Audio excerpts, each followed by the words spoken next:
Bismillahirrahmanirrahim. Assalamualaikum warahmatullahi wabarakatuh. Alhamdulillah wassalatu wassalamu ala rasulillah. Kembali lagi di channel Ayah Jud. Semoga Allah senantiasa memberikan kesehatan, keselamatan, berkah ilmu, dan senantiasa istiqomah di jalan Allah. Amin amin amin amin ya rabbal alamin. Allahumma amin.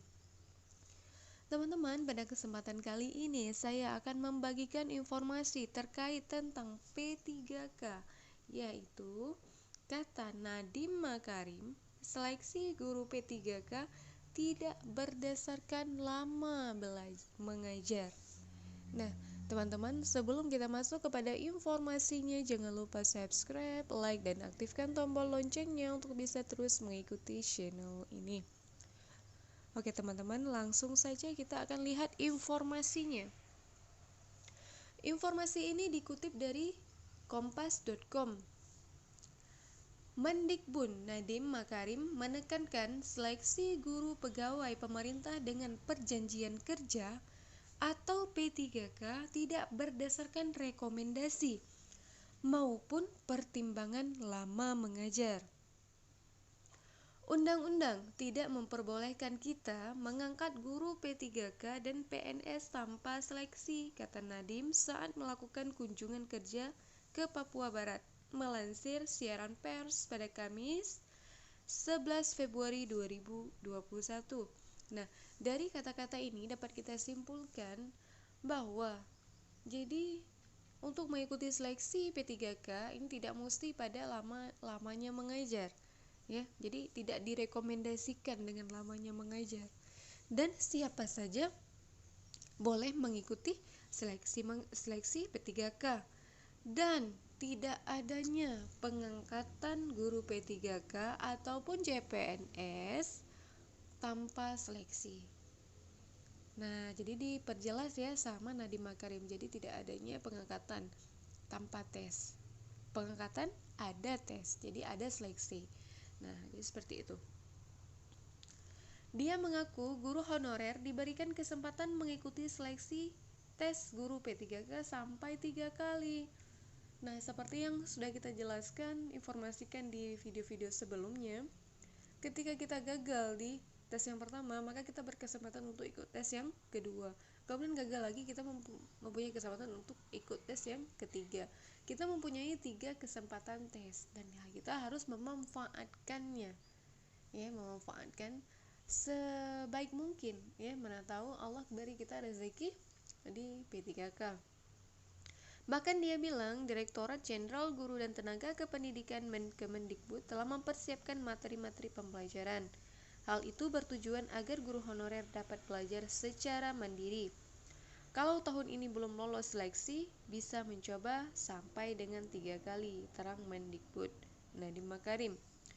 Nah, jadi Kemendikbud, Direktorat Jenderal Guru dan Tenaga Pendidikan Kemendikbud mempersiapkan materi-materi pembelajaran teman-teman, dan materi itu akan disajikan secara daring. Nah, jadi ini memudahkan para peserta-peserta seleksi guru P3K ya untuk bisa belajar secara mandiri dan memudahkan dalam proses seleksi. Bagaimana dimudahkan teman-teman ya? Materinya dikasih, nanti mungkin bahkan contoh soalnya juga dikasih. Tujuannya ini adalah untuk memudahkan proses penerimaan seleksi P3K. Tidak dipersulit ya. Walaupun harus tes, namun disajikan materi. Kita tinggal apa? Belajar. Nah, jadi jangan lupakan belajar. Jangan sepelekan belajar. Belajar, berusaha, berdoa. Itu yang paling penting. Nadiem mengungkapkan masih banyak pemerintah daerah atau Pemda yang belum mengajukan formasi guru P3K. Padahal anggaran seleksi dan gaji 1 juta guru P3K sudah disediakan pemerintah pusat, bukan diambil dari anggaran pendapatan belanja daerah atau APBD, tutur dia. Terkait penerimaan, lanjut Mendikbud, pemerintah hanya akan mengangkat guru honorer apabila lolos seleksi menjadi guru P3K. Nah, jadi sungguh disayangkan teman-teman ya, masih banyak pemerintah daerah yang belum mengajukan formasi guru P3K. Nah, ini kalau bisa diharapkan ya untuk daerah-daerah itu untuk segera mengajukan formasi guru P3K. Karena formasi guru P3K yang berjumlah 1 juta formasi itu anggarannya sudah disedia oleh pusat. Dan anggaran itu bukan berasal dari daerah, tidak dilimpahkan ke daerah, namun dilimpahkan ke pusat. Nah, jadi seperti itu. Jadi pemerintah daerah agar segera mengajukan jumlah formasi untuk guru P3K. Kita buka sampai 1 juta, tapi kalau yang lolos cuma 100 ya 100 saja yang kita angkat jadi guru P3K. Tidak ada kompromi untuk kualitas pendidikan anak-anak kita, katanya. Nah, jadi ini seleksi P3K ini dibuka sampai 1 juta. Tapi kalau lolos cuma 100 ya 100 saja. Ya kita akan angkat jadi guru P3K. Nah, jadi ini dilihat kualitasnya teman-teman ya. Jadi dilihat kualitasnya seperti apa. Jadi seleksinya itu kalau misalnya nggak lolos, misalnya yang lolos 100 berarti 100. Nggak ada istilahnya itu pengangkatan secara diangkat-angkatin gitu ya, nggak ada. Jadi harus mengikuti seleksi yang tahap selanjutnya hingga mencapai 1 juta formasi. Nadiem menekankan pembukaan seleksi 1 juta guru P3K akan menyelesaikan masalah kekurangan guru dan kesejahteraan guru honorer di berbagai daerah. Kita berikan kesempatan yang adil dan demokratis bagi semua guru honorer untuk bisa menjadi guru P3K, ujar Nadiem. Menurut dia, guru P3K dan PNS statusnya sama-sama aparatur sipil negara atau ASN.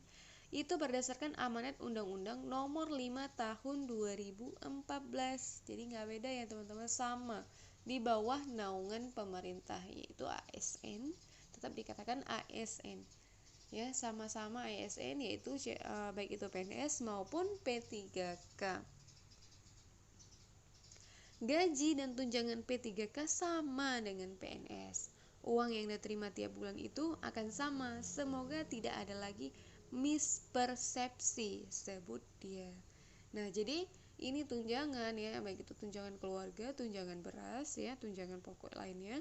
Itu P3K dengan PNS itu sama, teman-teman. Jadi nggak ada beda. Mungkin yang membedakan itu mungkin pensiunnya ya. Itu yang menjadi perbedaan karena sifat P3K itu kontrak ya, walaupun kontraknya ini dikontrak sampai dengan masa pensiun, namun tidak ada gaji pensiunnya ya, tidak ada pensiunnya. Oke. Perbedaan terletak di jaminan pensiun. Nah, ini dijelaskan ya perbedaannya. PLT Kepala Biro Humas, Hukum dan Kerjasama BKN Paryono pernah menyebutkan gaji yang diperoleh guru P3K sama dengan pegawai negeri sipil atau PNS. Bahkan tunjangan yang diberikan ke guru P3K sama dengan PNS sesuai dengan level dan kelompok jabatan, kata dia.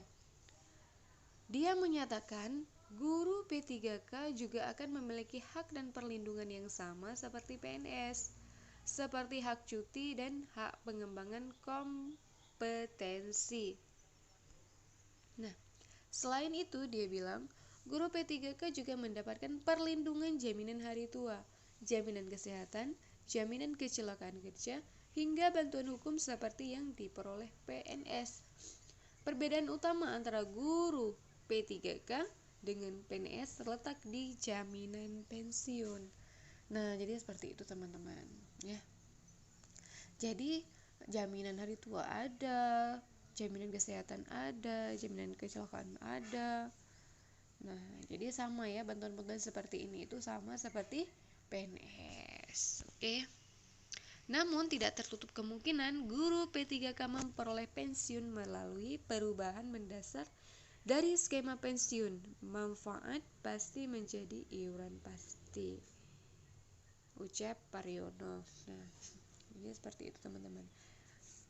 Jadi ke depan kita tidak tahu seperti apa, mana tahu ya ada perubahan tentang pensiun dan P3K itu akan memperoleh pensiun. Nah, semoga saja seperti itu ya teman-teman. Oke, syukran jazakumullahu khairan katsir. Semoga informasinya bermanfaat bagi kita semua. Apabila ada kesalahan dalam penyampaian informasi, itu semata-mata datangnya dari kesalahan saya Dan apabila ada yang bisa diambil manfaatnya, alhamdulillah silahkan diambil manfaatnya. Oke teman-teman, ikutin terus channel ini dengan cara subscribe, like, dan aktifkan tombol loncengnya untuk bisa terus mengikuti channel ini. Oke teman-teman, sampai di sini dulu. Saya akhiri, wabillahi taufiq wal hidayah. Wassalamualaikum warahmatullahi wabarakatuh.